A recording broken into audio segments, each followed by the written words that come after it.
Salut à tous les âmes, on se retrouve pour une nouvelle question bête et pas des moindres puisqu'elle fait débat. Dois-je laisser sortir mon chat à l'extérieur ou dois-je le garder à la maison? Il y a les pour qui vont vous dire que ça permet de laisser mon chat vivre son instinct primaire de chat, de pouvoir chasser et ma foi, s'il meurt à l'âge de 4 ans et demi, il aura eu une belle vie. Et il y a les contres, dont je fais partie, qui vont avancer comme argument que ça revient très cher et ça crée beaucoup de soucis. Je n'ai pas moins de 11 arguments, j'en avais 10 jusqu'à il y a peu de temps, mais le 11e, c'est cadeau, c'est pour moi, on y va.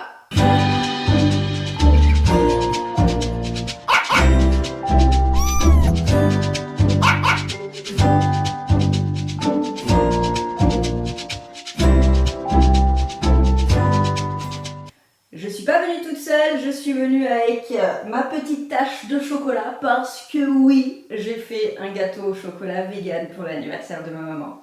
Je sais, il était absolument dégueulasse parce que je suis nulle en cuisine, mais en tout cas le cœur y était et je ne me suis pas changée, donc vous me prenez moi et ma tâche. Le premier argument, c'est évidemment les voitures. Qui dit chat à l'extérieur, dit que dehors il y a forcément des voitures. Donc hormis si vous vivez au fin fond de la Creuse, entouré sur des kilomètres et des kilomètres et des kilomètres de champs, oui, votre chat risque de se faire percuter par une voiture. La voiture est un danger. Alors oui, évidemment, il n'y a pas que des gros bâtards qui se mettent à rouler très vite au moment où ils verront votre chat traverser la rue.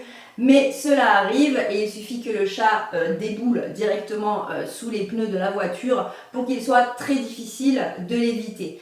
Donc ça c'est un argument pour moi qui est colossal car je ne supporterai absolument pas de devoir aller récupérer mon chat qui vient d'être percuté par une voiture et le simple fait de s'imaginer qu'il a pu rester de longues minutes à agoniser tout seul sur un trottoir, moi personnellement ça ne me dit absolument rien.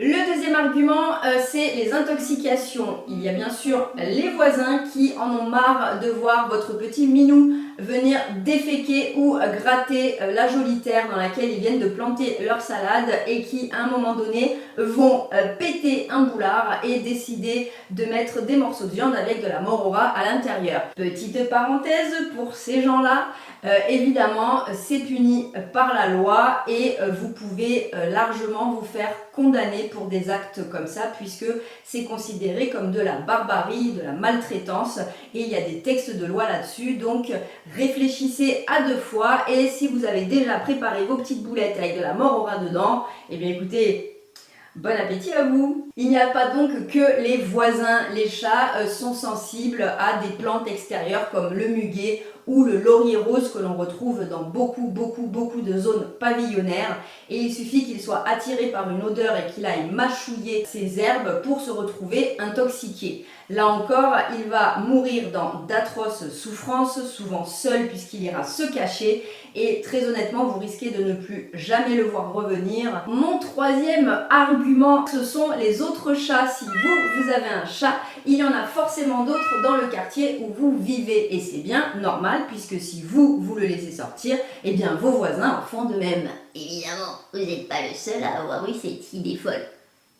Les bagarres entre chats, c'est monnaie courante, il suffit l'été de dormir les fenêtres ouvertes pour les entendre hurler dans votre quartier, vous empêchant de dormir paisiblement. Il suffit que dans le lot des chats et des chattes ne soient pas stérilisés pour que ça parte en baston général, tel des militaires dans un bar. Je sais que c'est un cliché, excusez-moi pour ça, mais je vais l'assumer jusqu'au bout. Et donc votre petit minou va revenir de toute façon esquinté et si vous ne voyez pas les blessures tout de suite, ça va se transformer en abcès. L'abcès fait très mal, l'abcès va percer et là vous allez devoir amener Minou chez le vétérinaire et ça va vous coûter une blinde parce qu'il va falloir vider cet abcès, le désinfecter, parfois recoudre ou même parfois retourner plusieurs jours d'affilée chez le vétérinaire pour pouvoir faire des soins. La quatrième raison pour laquelle je trouve dangereux de laisser son chat dehors, c'est que si dans votre quartier ou dans votre ville il y a des chats, il y a forcément des chiens. Et ce n'est pas une légende, malgré de très belles histoires, les chiens adorent courir après les chats. Il n'est pas rare de retrouver malheureusement des chats qui sont décédés suite à des bagarres avec un ou plusieurs chiens, et encore une fois dans d'atroces souffrances, ai-je besoin de le rappeler. Ma cinquième raison, c'est les vols. Et ouais, il faut le savoir, en fait, le trafic d'animaux domestiques, c'est le plus gros trafic au monde. Des chiens, des chats, des serpents, des oiseaux que normalement on n'a pas le droit de détenir, sont envoyés à l'autre bout du monde ou arrivent de l'autre bout du monde pour alimenter des réseaux qui en ont absolument rien à foutre des animaux et qui sont là uniquement pour faire de l'oseille. Vous avez votre chat à l'extérieur, il est fort probable que s'il a disparu un jour et que vous ne l'avez jamais retrouvé, eh bien il est tout simplement été volé. Je rappelle une petite parenthèse, l'identification de vos animaux est obligatoire. Donc certes, ça vous fait suer pour beaucoup, mais en tout cas, c'est la loi, c'est comme ça et c'est au contraire très rassurant. Si Minou s'éloigne un peu et qu'il est trouvé par quelqu'un, grâce à sa puce électronique ou à son tatouage, eh bien il pourra faire contacter le vétérinaire, en tout cas pour que vous puissiez le récupérer. Là encore, vous donnez bien un nom et un prénom à vos enfants. S'il vous plaît, faites pareil pour vos petites boules de poils. La sixième raison pour laquelle j'ai cru que c'était mon dos au début, parce que je vieillis, donc au début j'ai cru que c'était mon dos qui avait claqué, sans douleur du coup, ce qui est très grave, parce qu'il paraît que quand on vieillit on a mal, mais on ne sent plus forcément les douleurs. La sixième raison pour laquelle je ne laisserai pas les chats aller dehors, ça peut paraître complètement fou, mais c'est les chutes. Oui, on le sait, les chats sont connus pour être hyper agiles, hyper habiles, mais un chat qui se retrouve piégé en haut d'un arbre, sur un balcon, en haut d'un immeuble, finira de toute façon par vouloir en descendre. Il risque tout simplement de se casser la gueule et de se péter une patte, voire pire. Donc là encore, si vous avez la chance de le récupérer, vous allez payer bonbon chez le vétérinaire. Donc je pense que c'est un argument qui est quand même à prendre en ligne de compte, parce que personnellement, je ne travaille pas pour payer mon vétérinaire. Ça va de soi, quoi. La septième raison, alors elle n'est pas pour tout le monde, ce sont les animaux sauvages. Tous ces animaux peuvent causer du tort à votre animal. Le chat est attiré par tout ce qui vole, par tout ce qui rampe, et donc forcément il y a plus de risques pour qu'il ait des problèmes. Et que s'il se retrouve nez à nez avec un renard, c'est pas dit qu'il retrouve tout de suite ses petits instincts de chasseur et de fuyard. Faut pas rêver non plus.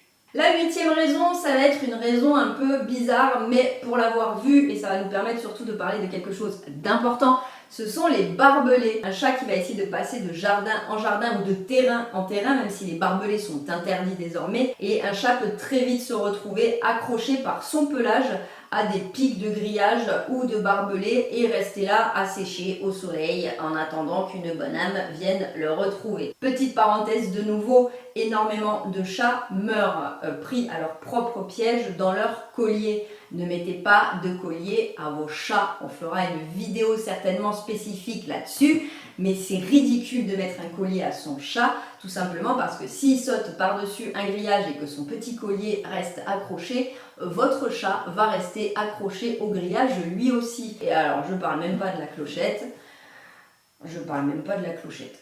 La neuvième raison pour moi, mais qui est très importante, si ce n'est pas la plus importante, ce sont les maladies. Votre chat va se battre avec d'autres chats, il y passera, que ce soit un petit soumis ou au contraire un bagarreur, et il reviendra avec des bobos qui peuvent entraîner des maladies. Coryza, le typhus, le sida du chat, sans parler des parasites, les vers, les puces, les tiques, et il y a des maladies qui ne se soignent absolument pas. Donc vous le condamnez à son propre sort, et franchement, mourir du sida du chat ou avoir un coryza chronique toute sa vie, ça va être quand même très compliqué pour lui. Donc réfléchissez à ça aussi pour votre porte-monnaie et pour son bien-être. La 10e raison, elle est un petit peu bizarre parce que vous allez me dire oui, mais les chats arrivent à se retrouver n'importe où, mais il y a des animaux qui se perdent. Il suffit qu'un chat qui a son périmètre se fasse courser justement par un chien ou par un autre chat ou plusieurs chats parce que c'est son territoire à lui à ce moment-là et qu'il n'a pas venir chez lui non plus.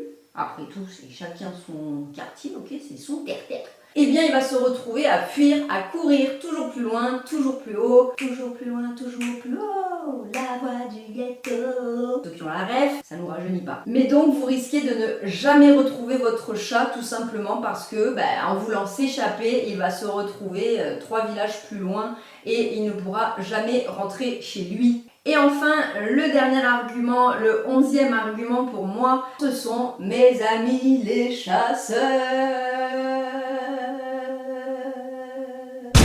Oui, les chasseurs ont une forte tendance à confondre un chat avec un lapin ou avec un sanglier. Alors, ne me demandez pas pourquoi, parce que déjà ils arrivent à confondre un sanglier avec leur pote Polo qui les a accompagnés à la chasse. Donc vous vous doutez bien que votre petit minou va forcément passer un sale quart d'heure. C'est valable pour les chiens évidemment et c'est même valable pour votre oncle Albert puisque je vous dis maintenant les chasseurs arrivent à tirer sur des êtres humains en disant je pensais que c'était une biche. Comme depuis quelque temps, il considère les chats comme des nuisibles, le chasseur considère le chat comme un nuisible. Alors que je pense que tous les chats du monde considèrent les chasseurs comme des nuisibles. C'est quand même assez cocasse. Conservez vos petits chats à la maison. Il existe évidemment des alternatives. On fera une vidéo spéciale sur ça, sur les chatteries, sur les enclos extérieurs, parce que chez nous par exemple, on a fait de notre jardin de 400 mètres carrés une chatterie géante fermée sur tous les côtés par du filet. Et donc nos chats ont totalement accès à l'extérieur avec de nombreux modules de jeu parce que nous ne sommes pas capables d'assumer qu'on nous appelle un jour pour nous dire que notre chat est mort. Et de l'autre côté, je comprends aussi que quand ils vivent devant 2 baies vitrées et puis qu'ils voient tout ce qui se passe dehors, ils aient envie de sortir. Donc voilà, les jardins, c'est pas que pour le barbecue. Pourquoi vous faites encore des barbecues? Il y a trop d'animaux qui meurent, arrêtez de bouffer de la viande, merde.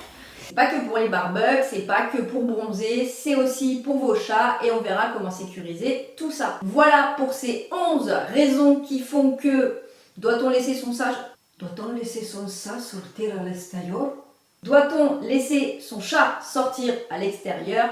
Ma réponse est oui et non. Oui si c'est sécurisé, non si ce n'est pas sécurisé. On se retrouve très bientôt pour une nouvelle question bête. Moi, sans ma tâche, mais toujours en recherche capillaire. D'ici là, cajolez, bisouillez, câlinez vos petites boules de poils. N'oubliez pas que vous êtes la personne la plus importante pour eux. Rendez-le leur. On se dit à très bientôt. Ciao.